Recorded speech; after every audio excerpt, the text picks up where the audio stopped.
Chapter 16. Bryce, said the old woman, get away from that rabbit. I ain't paying you to stand and stare. Yes, ma'am, said Bryce. He wiped his nose with the back of his hand and continued to look up at Edward.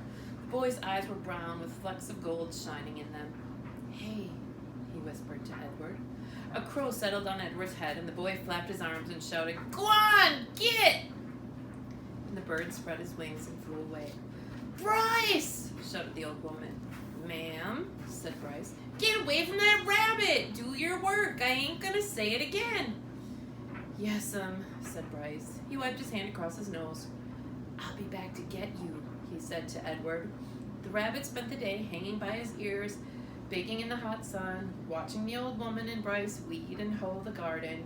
Whenever the woman wasn't looking, Bryce raised his hand and waved. The birds circled over Edward's head and laughed at him. What was it like to have wings, Edward wondered. If he had had wings when he was tossed overboard, he would not have sunk to the bottom of the sea. Instead, he would have flown in the opposite direction, up into the deep, bright blue sky. And when Lolly took him to the dump, he would have flown out of the garbage and followed her and landed on her head, holding on with his sharp claws. And on the train, when the man kicked him, Edward would not have fallen to the ground. Instead, he would have risen up and sat on top of the train and laughed at the man. Caw, caw, caw. In the late afternoon, Bryce and the old lady left the field.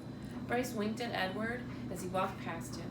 One of the crows lighted on Edward's shoulder and tapped with his beak at Edward's china face, reminding the rabbit with each tap that he had no wings, that he not only could not fly, he could not move on his own at all in any way.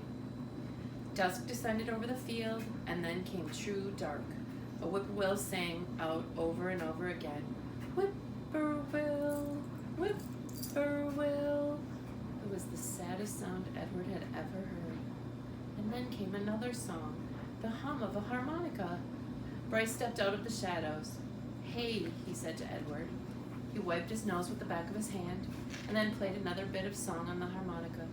I bet you didn't think I'd come back, but here I am. I come to save you.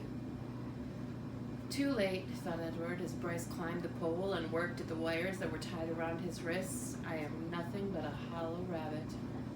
Too late, thought Edward as Bryce pulled the nails out of his ears. I am only a doll made of china. But when the last nail was out and he fell forward into Bryce's arms, the rabbit felt a rush of relief, and the feeling of relief was followed by one of joy. Perhaps, he thought, it is not too late, after all, for me to be